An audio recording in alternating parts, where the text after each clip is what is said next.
Dragi prijatelji, poštovani gledalci, želimo da s ponosom predstavimo ovaj naš zbornik Ognjilo. To je rezultat solidnog rada, mi smo se dosta trudili da on izađe. Ispao je malo veći nego što smo planirali, znači ima 216 strana i veoma nam je drago zbog toga, zbog kvalitetnih priloga koji su u njemu i trudit ćemo se da u narednom periodu nastavimo taj rad.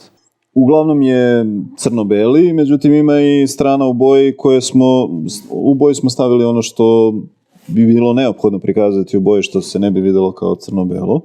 Pa cilj nas i naših saradnika je da se okupi tim saradnika koji će prikazati manje poznate i manje obrađene teme u našoj javnosti, u našoj historiografiji i tako dalje, i koji će pružiti mogućnosti ljudima koji nisu toliko prisutni u javnosti da prikažu svoje ideje i svoje razmišljanja, ali pristup nam je ipak argumentovan, na neki način naučni pristup, da se teze imaju podlogu.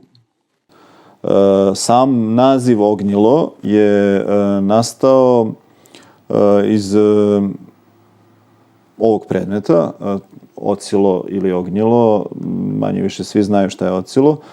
To je u stvari gvozdeni predmet koji savijan u obliku potkovice, čija je osnovna namena bila udaranje o kremen da bi se na taj način dobila varnica koja je palila vatru. Nama je simbolično ognjilo u stvari treba da pokrene, da zapali tu neku vatru znanja, istraživanja i da se trudimo da očuvamo našu tradiciju nasleđa kroz istoriju, arheologiju i druge.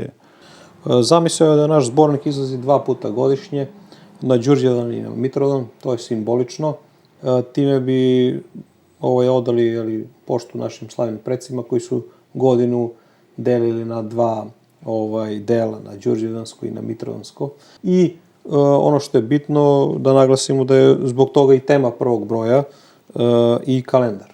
Znači da bismo objasnili između ostalog i tu pojavu, odnosno pojavu podele godine na 2 godišnja, na 2 jednaka dela. Na zimu, na leto i zimu, znači leto od Đurđevdana do Mitrovdana i zimu od Mitrovdana do Đurđevdana.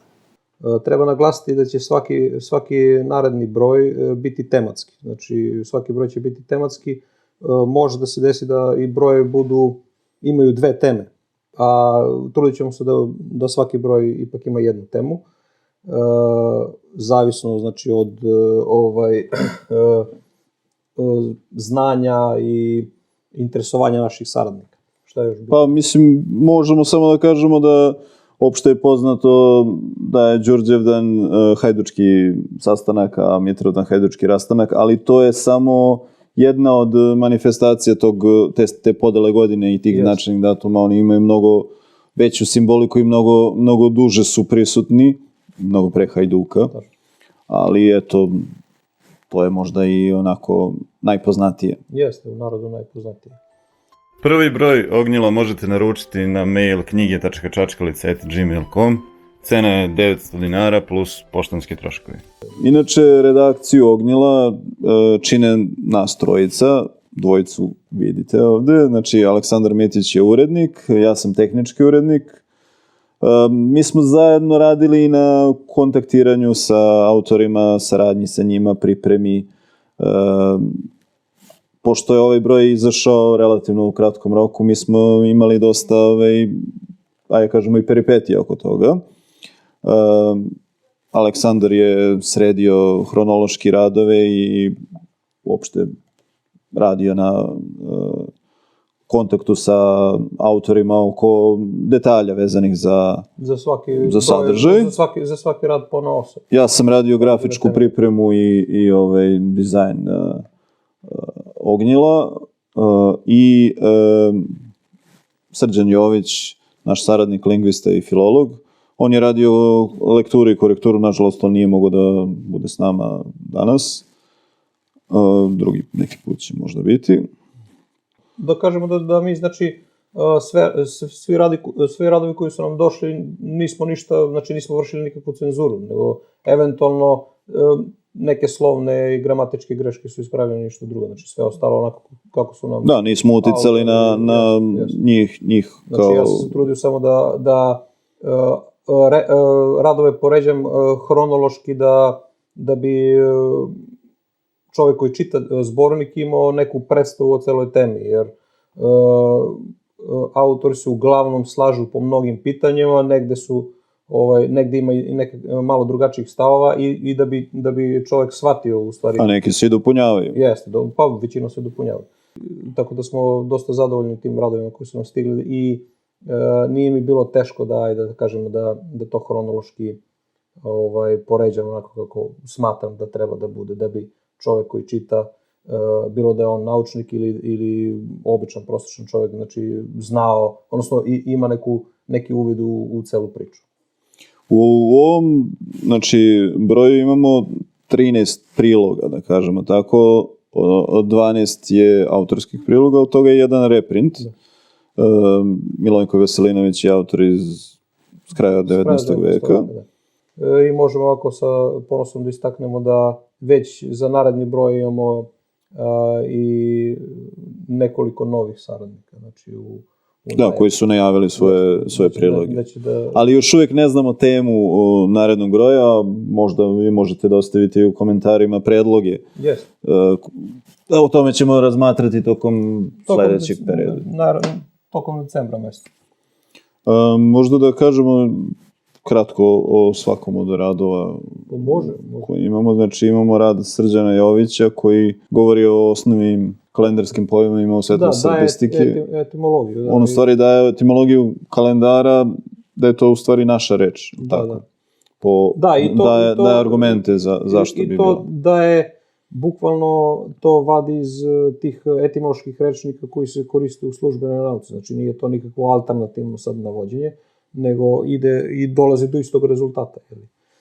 Da je kalendar u stvari koledar, odnosno da je pojam kalendara izveden od te prasrpske reči koja je kod nas i dalje očuvana, a u Rimskom carstvu zna se... I koja ima svoju etimologiju kolo i dar i tako dalje. I ne samo to, on daje tu i neke druge ključne termine vezano za to, godina, znači etimologiju godine, etimologiju leta, praznika i tako još nekih pojmova u njegovom radu. Onda imamo tvoj rad, to smo onda imamo rad Aleksandra Šargića. Aleksandar Šargić je dao u stvari simboliku 8 najznačajnijih praznika u starom srpskom kalendaru. Znači 8 ključnih praznika i simboliku broja 8. Znači gde se vidi čak i kroz da kažemo tu likovnu, odnosno predstavu na našim spomenicima, crkvama, tako osmokrake rozete, na našim nadorovnim spomenicima takođe vidi se ta simbolika broja 8 i te osmokrake rozete. Odnosno tih ključnih 8 praznika. Da kažemo da se njegov rad naslanja na njegove dosadašnje... Da, njegov rad se naslanja na njegovu knjigu Srpski pogled.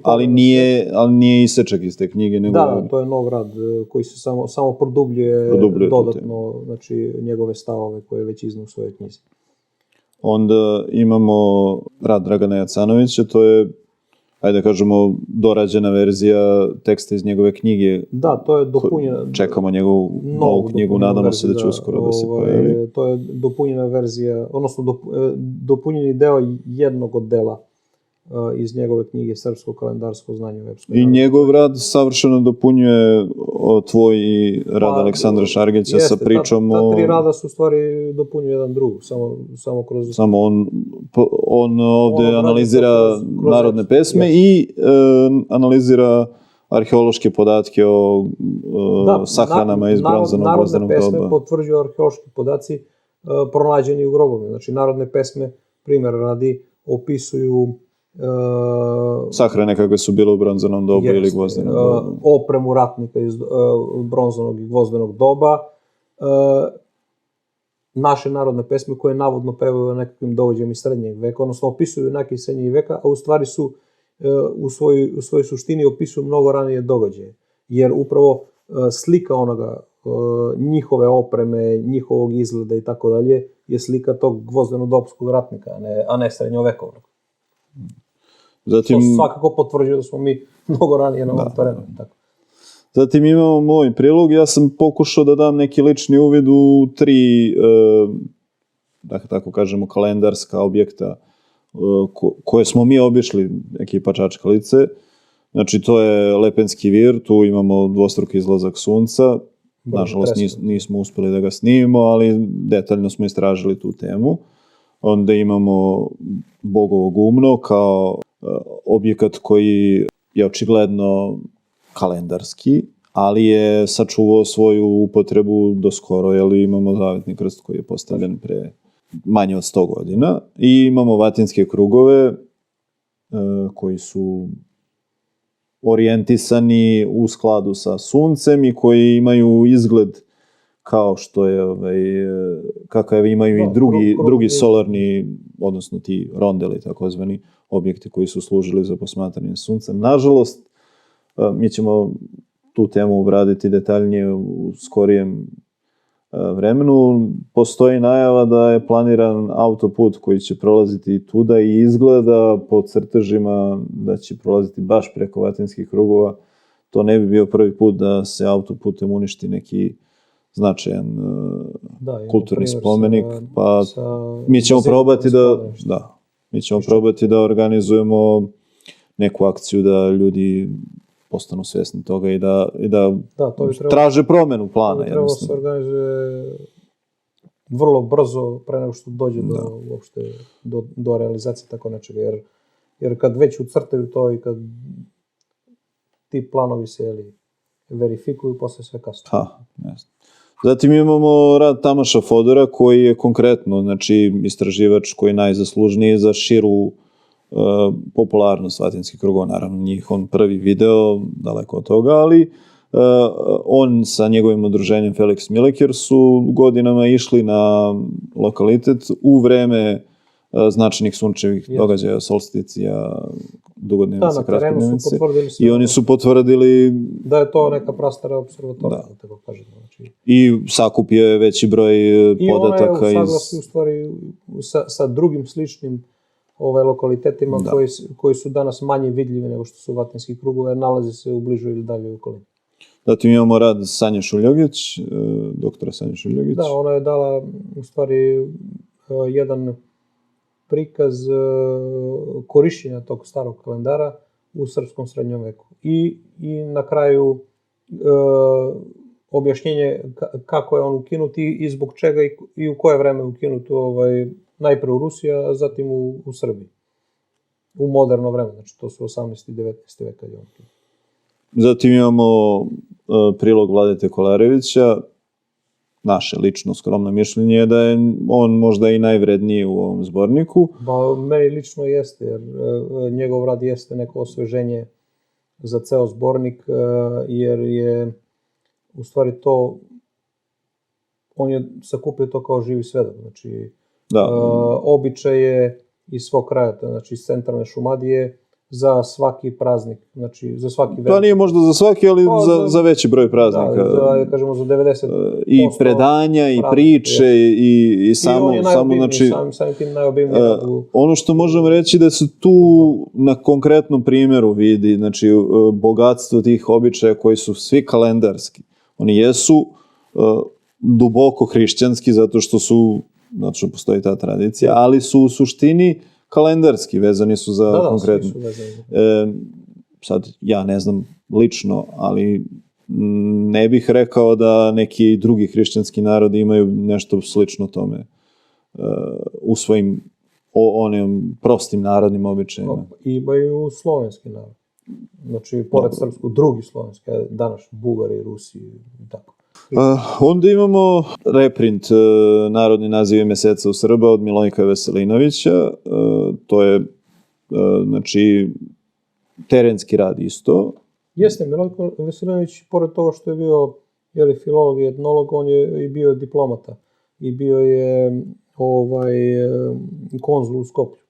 Znači, srpski konzul u Skoplju, dok je Skoplje još bilo pod Turcima. I njegov radi u stvari istraživanje na terenu stanovnika, znači srpskog naroda, znači u današnjoj Severnoj Makedoniji i na Kosovu i Metohiji. Znači, to je taj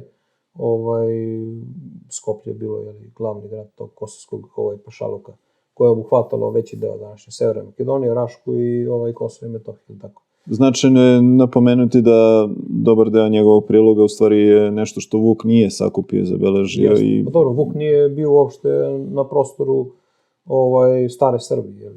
On je bio u prostoru, znači, ta kneževne Srbije koja je bila u to vreme do Aleksinca i na prostoru srpskih zemalja koje su bili pod Habsburškom monarhijom.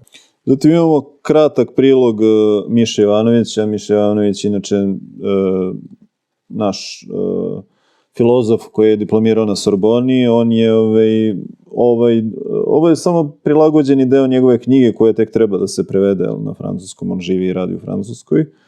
Ali je veoma zanimljiv prilog. Znači, on otkriva to neko kalendarsko znanje u Bibliji, ugrađeno u Evanđelje.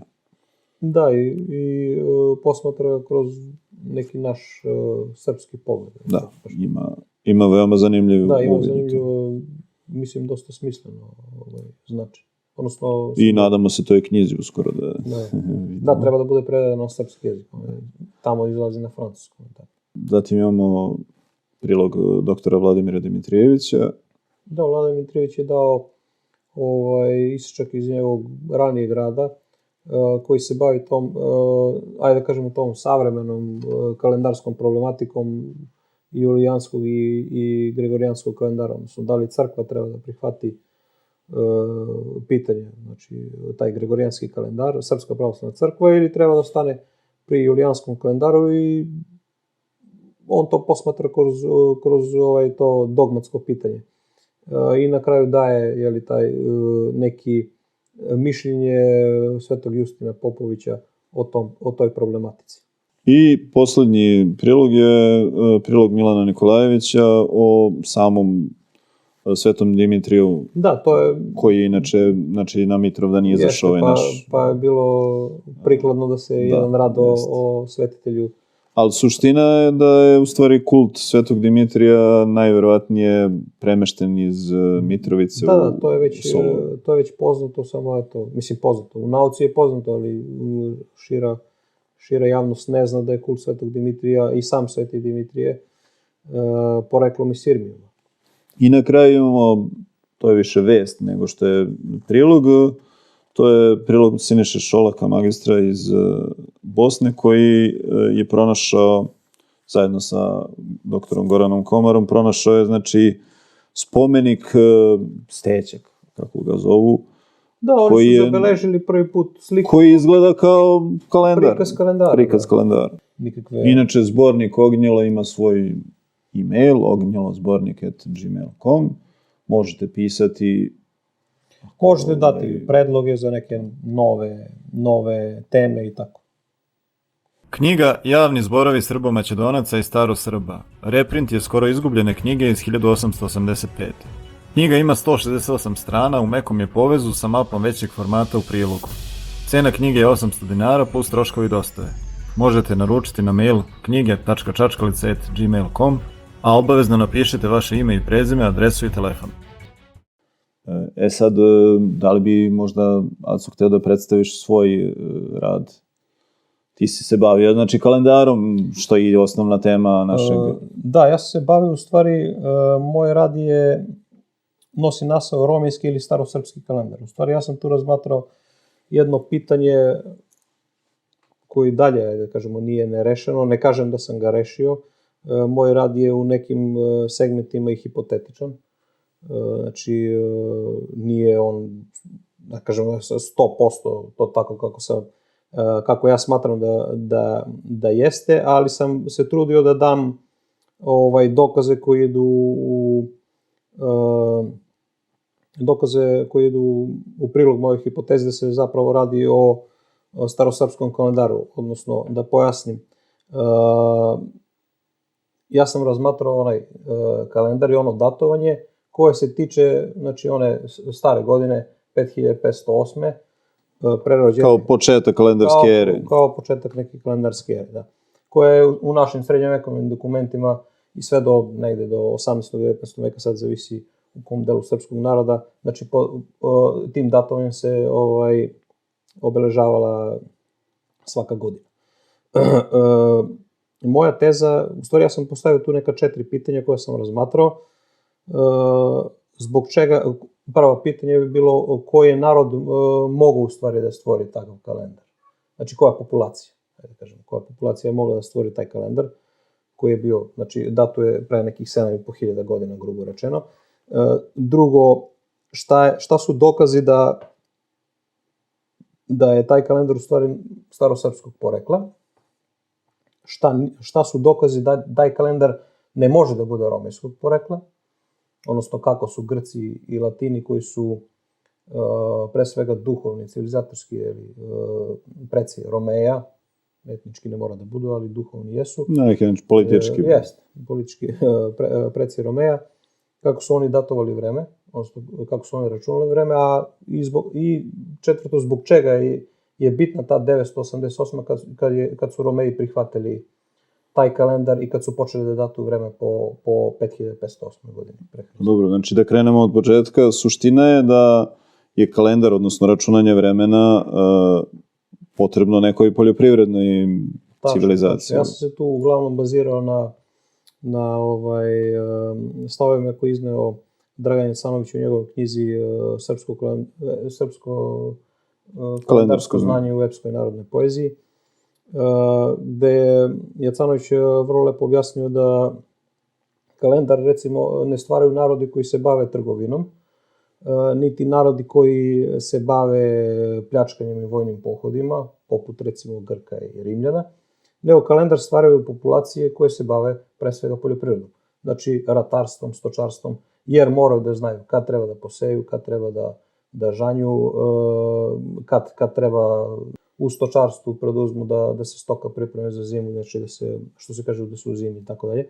Sve u svemu, činjenica je da narodi koji se bave poljoprivredom stvaraju to kalendarsko znanje, jer je njima potrebno. Narodima koji se bave trgovinom i vojnim pohodima i nekim drugim delatnostima kalendarsko znanje nije potrebno.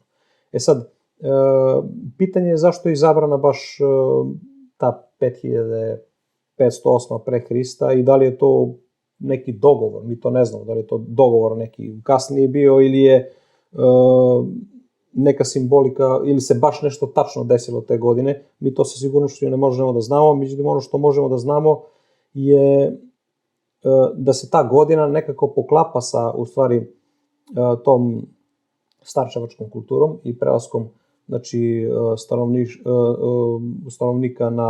stanovnika Podunavlja, znači tih naših prapredaka na zemljoradnju i znači drugačiji oblik privređivanja i stalnog nastanjivanja. Znači, ali tu je istovremeno i ta obrada bakra i... Upravo to, znači tad se javlja, znači sa tim prelazom iz starčevačke vinčarske kulture u vinčarsku kulturu javlja se i ta obrada bakra, što je u stvari jedna od, da kažemo, industrijska revolucija svoje vremena, jer obradom metala i ne samo što, dobija se i oružje i tako dalje, ali se dobija i oruđe koje je, recimo, metalnim oruđem, normalno da se mnogo bolje obrađuje zemlja nego drvenim, primitivnim ili kamenim alatima.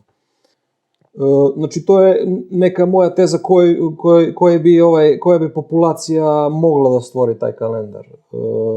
Samo da razjasnimo, znači, postoji ona pretpostavka da taj datum nema nikakvu osnovu, nego da su ga kasnije odabrali kao neki proizvoljni datum, odnosno ne proizvoljni, nego na osnovu računanja. Mi sa sigurnošću možemo kažemo da je on baš tad izabran kad se datuje. Možda on neki dogovor iz kasnije perioda, ali definitivno da ima osnova sa ovim što pričamo. Znači sa nekakvim novim, da kažemo, nekom novom tehnološkom revolucijom u svetu. Znači, da li je u pitanju poljoprivreda, samim tim i početci urbanizma i stalnih naselja, ili je metalurgija, znači, ali definitivno da ima veze sa tim.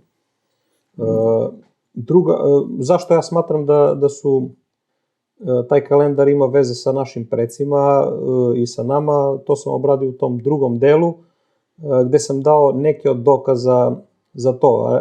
Glavni dokaz za to su u stvari, pored naših tih koledarskih pesama koje postoje kod Srba, ali i kod drugih Slovena, i koje upravo objašnjavaju te kalendarske fenomene, i kroz našu tu epsku i uopšte poeziju i predanje, su naši nazivi, znači jedan od dokaza su naši nazivi za mesece.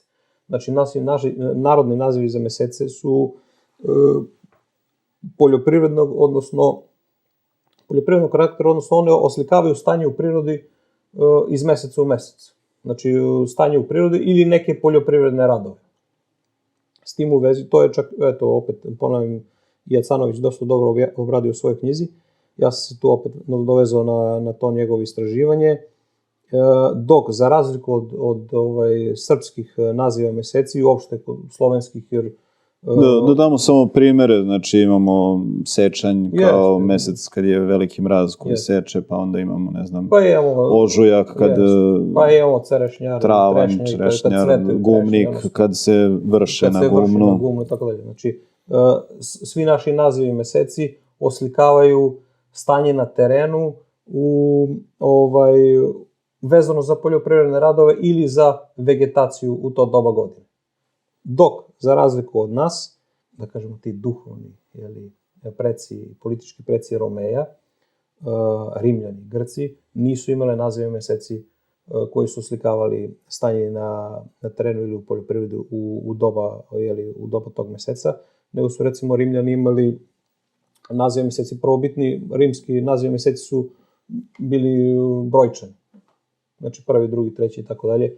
Za mesec imali su 10 meseci, kasnije su uveli u vreme pre kralja Nume Pompilija uveli su još 2 meseca i promenili ili su po bogovima. Da, to su upravo u to vreme, znači promenili su nekoliko početnih naziva mesece, dobili su nazive po bogovima, na primjer Mart po bogu Marsu, zatim Jun po Junoni, kasnije Jul dobio naziv po Juliju Cezaru, znači po državniku, Avgust je dobio po Oktavijanu Avgustu i tako dalje. Ostali oktobar, decembar su ostali brojčani, znači 7., 8., 9. i 10. Iako više nisu 7. Iako nisu, zato što su ubačene ta 2 nova meseca.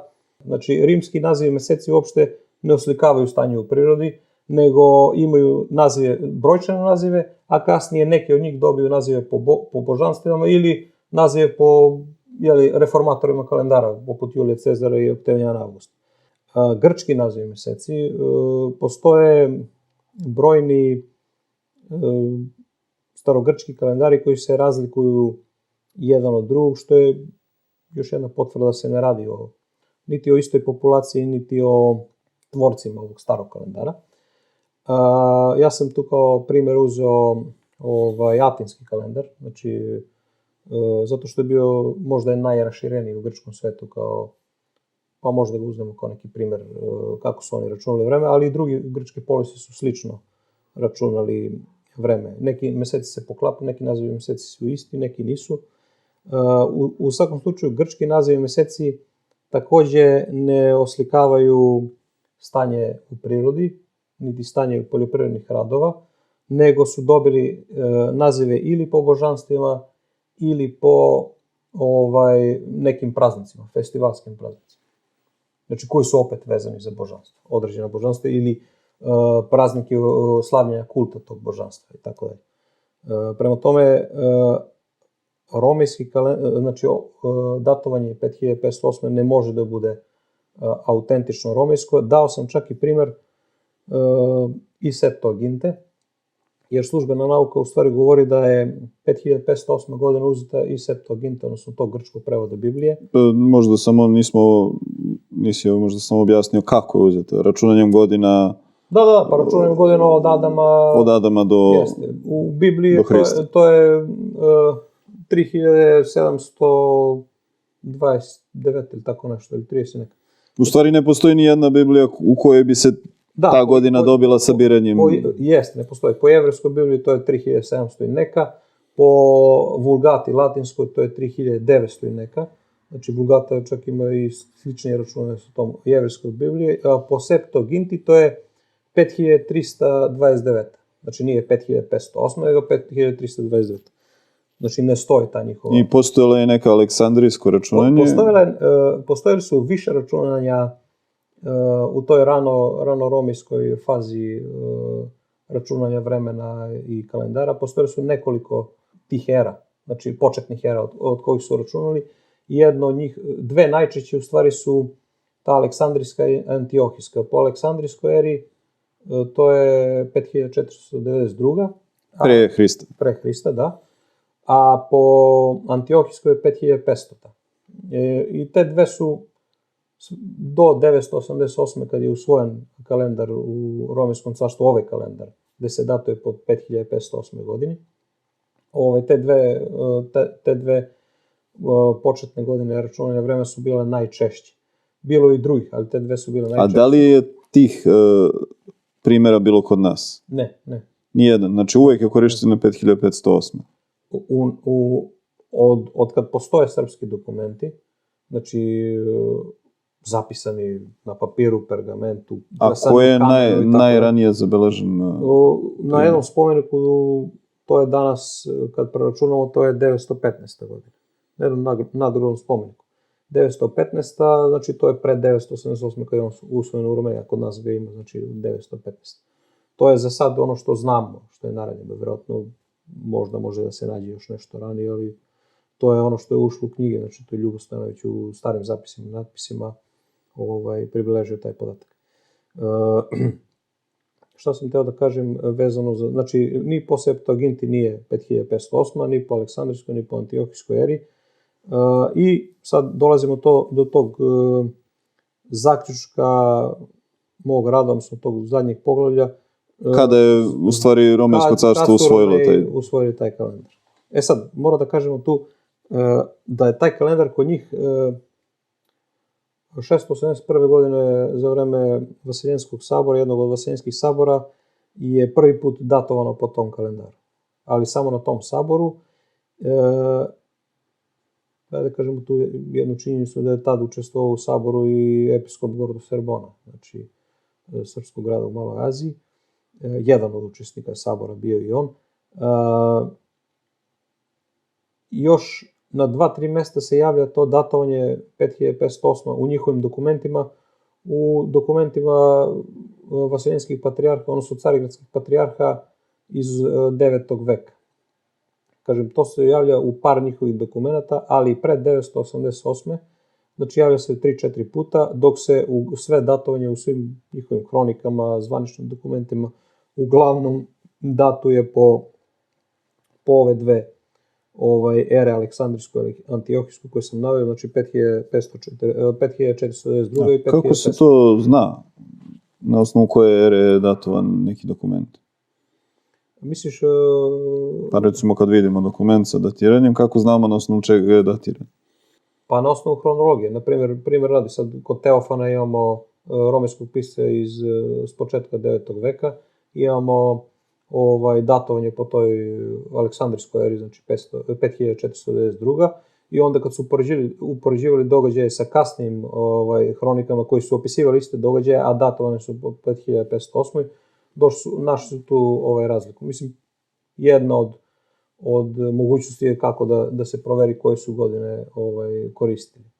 Ali kažem, uglavnom su koristili ta dva datovanja pre 988. Sad, zašto je važna 988. i šta se tad desilo? 988. je važna godina zato što se tad dešilo krštenje Rusije. Tako. Rusija za vreme kneza Vladimira prima hrišćanstvo zvanično i pre toga Rusi su ratovali protiv Romeja, slično kao i Srbi, kao i Bugari, tako, i više puta su opsedali Carigrad, isto kao i Srbi i Bugari pred toga. Neposredno pred 988. odnosno pre tog krunisanja, Rusi zauzimaju Herson, ili Korsun, kako ga oni zovu, to je romijski grad na Krimu, koji je bio njihova najsevernija, najsevernija tačka carstva, odnosno najznačajnija severnija tačka carstva, i time menjaju, u stvari, taj geostrateški, kako bi rekao, poziciju svoju, u odnosu na Romeje, i Romeji gube poziciju na Crnom moru, na severnoj obali Crnog mora, znači Rusi dobijaju i izlaze na ta toplija mora, tako da je. I u Nestorovom letopisu u stvari se kaže da su Rusi nakon zauzimanja Hersona poslali deputate i pisma romijskim carevima da će oni ako Romeji ne ispune uslove, ruske uslove, da napadnu i Carigrad ponovno.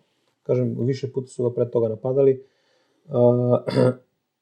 Došlo je do nekakvog dogovora i tad se romejska princeza udaje za ruskog kneza Vladimira, znači oni se rođavaju i, ajde da kažemo, Rusi ulaze u taj neki pravoslavni savez koji je postojao, mislim pravoslavni savez uslovno rečeno, koji je postojao pred toga gde su bili već Srbi i Bugari.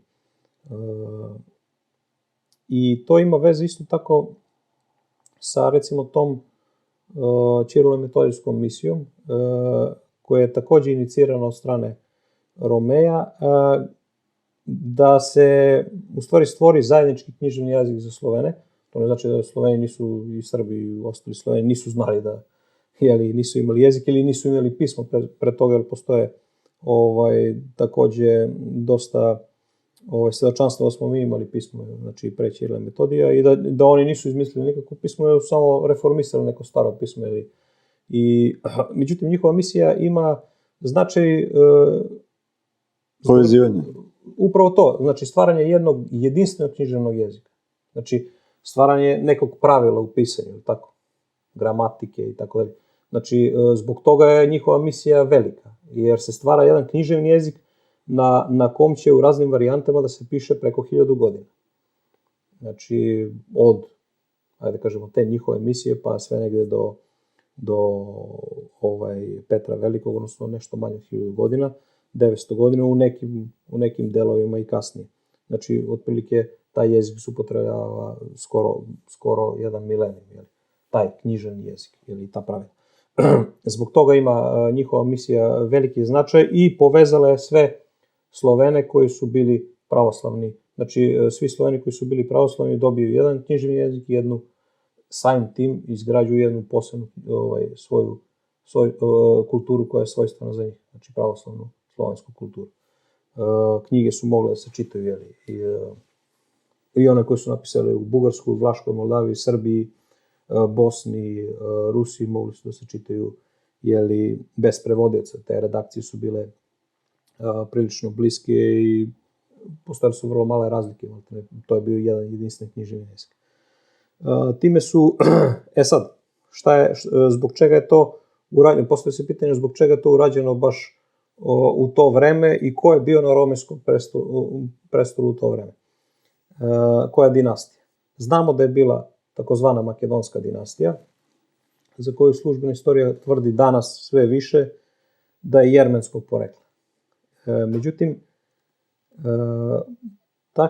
takvi podaci u primarnim istorijskim izvorima ne mogu da se uzmu kao tačni, iz prostog razloga, jer, recimo, romejski pisci iz tog vremena, za osnivača te dinastije, koja je Vasilije I, kažu da je bio tračkog porekla. Dok arapski pisci tog vremena, znači njegovi savremenici, kažu da je bio Sakalib, odnosno Sloveni ili Srbi. Time jasno možemo da tvrdimo da su ono što su za Romeje Tračani, za Arape Sakalibi, to se vidi iz arapskih dokumenta vrlo jasno.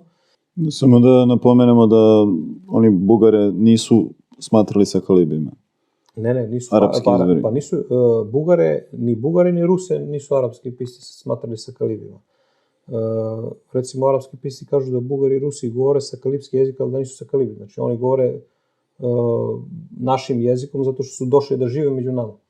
Ne samo za njih, ne, recimo, Ibrahim al-Jakubi tvrdi da i Germani, i Pečenezi, i Hazari, Bugari, Rusi i Mađari žive na zemlji Sakaliba, izmešani sa Sakalibama i govore sakalipski jezik.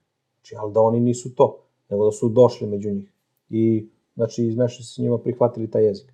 Ali, treba da napomenemo da, recimo, i romejski pisci, i latinski pisci, Bugari i Ruse razlikuju od Slovena. Znači, isto. Sve do te Ćirilo-metodijske misije, kad se stvara zajednički književni jezik koji i Bugari i Rusi prihvataju kao svoj književni jezik, zato što su već izgubili svoj pravi jezik, jer su pre svega došli kao neka vojna formacija koja je živjela među Slovenima, pa normalno da njihovi potomci nisu mogli... To je reč o Bugarima, ne o Rusima. Pa i o Rusima. Rusi su došli iz Skandinavije. Znači, naravno nisu oni Germani. Niko njih ne pominje kao Germani. To je neka druga priča.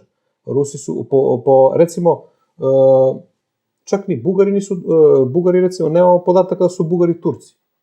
Da su tursko, odnosno tatarsko pleme.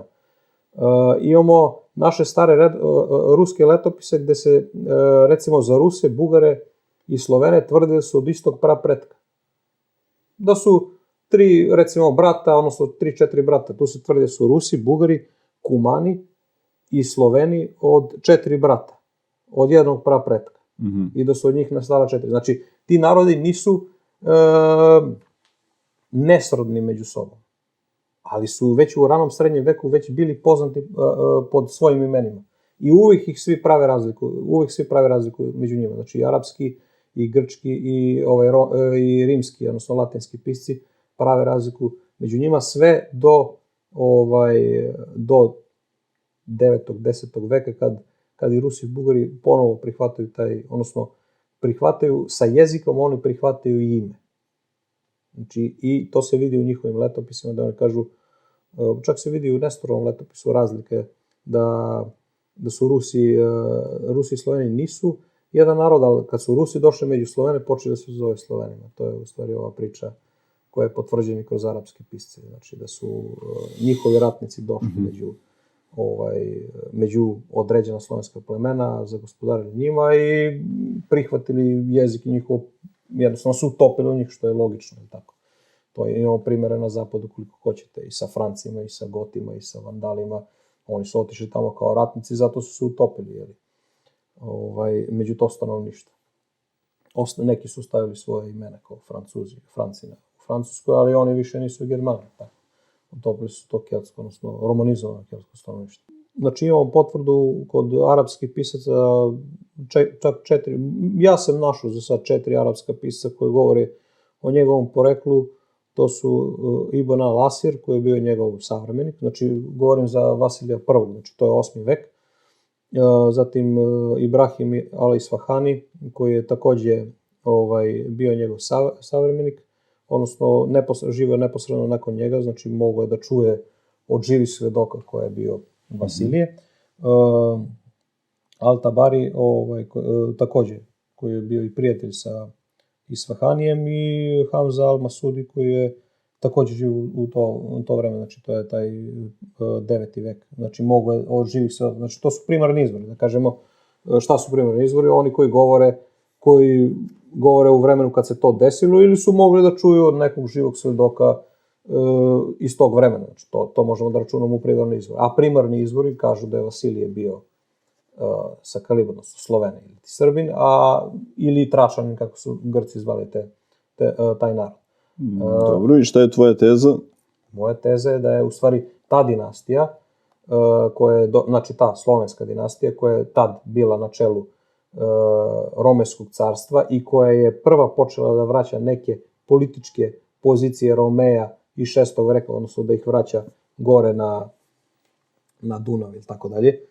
Naročito posle sloma Samuilovog carstva, kad se oni privremeno opet vraćaju na Dunav i Savu, stavljaju svoju granicu na Dunav i Savu, kao što je bila i pre 6. veka, da je ta dinastija u stvari tela da okupi kompletnu tu slovensku masu pod neko političko svoje, odnosno neki svoj politički uticaj, politički duhovni, i da preko pravoslavlja, odnosno hrišćanstva i zajedničkog književnog jezika stvori, ajde da kažemo, jedan savez, i zbog toga je i kalendar usvojen, koji je već bio kod nas kao kalendar, postojao kao kalendar, kalendarsko znaju, usvojen i kod njih u imperiji, da bi zaokružio celu tu priču. Znači da imaju jednu veru, jedan književni jezik i jedno računanje vremena. Dobro, to je znači bio neki početak, možda je mogao i da uspe stvaranje tog pravoslavnog velikog carstva, hrišćanskog carstva. Hrišćanskog, koje bi se temeljilo na toj... Ono je uništeno na neki način krstaškim ratovima i subverzivnom politikom katolika. Pa da, nakon krstaških ratova u stvari dolaze grčke dinastije na čelo Romejskog carstva. I menja se politika i svašta se tu dešava. Cela politika dolazi do tog helenističkog nekog šovinizma. On se upravo javlja prvi put nakon krstaških ratova, a završna faza mu je tamo negde pre pada Carigrada, oni bukvalno ostaju na jedan grad koji je bio sastavljen uglavnom od tih Grka, odnosno, ajde kažemo, ljudi koji su prihvatili taj jezik, pitanje šta su oni etnički bili, nebitno, prihvatili taj jezik kao svoj, i tad dolazi do tog nekog grčkog šovinizma koji će se kasnije u doba Turaka, naročito za vreme njihovog uticaja na Porti, znači u 16. 17. veku, kad Srbi gubi uticaj u Turskom carstvu i dolaze u prvi plan Grci i potorčenjaci, kroz fanariote i kroz crkvu u stvari doći do neke te kulminacije tog grčkog šovinizma nad Slovenima, nad Srbima, nad Bugarima i drugim Slovenima u okviru balkanskog podunavskog prostora.